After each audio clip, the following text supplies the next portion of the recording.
6. Adam and Eve leave the garden.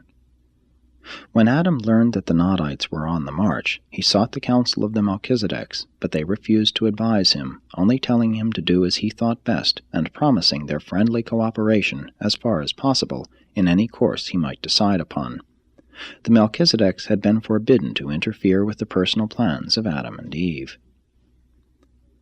Adam knew that he and Eve had failed. The presence of the Melchizedek receivers told him that, though he still knew nothing of their personal status or future fate. He held an all-night conference with some 1,200 loyal followers who pledged themselves to follow their leader, and the next day at noon these pilgrims went forth from the garden in quest of new homes. Adam had no liking for war, and accordingly elected to leave the first garden to the Nodites unopposed. The Edenic caravan was halted on the third day out from the garden by the arrival of the seraphic transports from Jerusalem, and for the first time Adam and Eve were informed of what was to become of their children.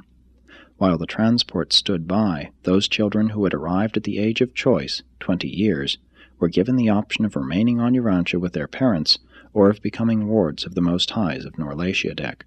2/3 chose to go to Urantia. About 1/3 elected to remain with their parents. All children of pre-choice age were taken to Urantia. No one could have beheld the sorrowful parting of this material son and daughter and their children without realizing that the way of the transgressor is hard. These offspring of Adam and Eve are now on Urantia. We do not know what disposition is to be made of them. It was a sad, sad caravan that prepared to journey on. Could anything have been more tragic?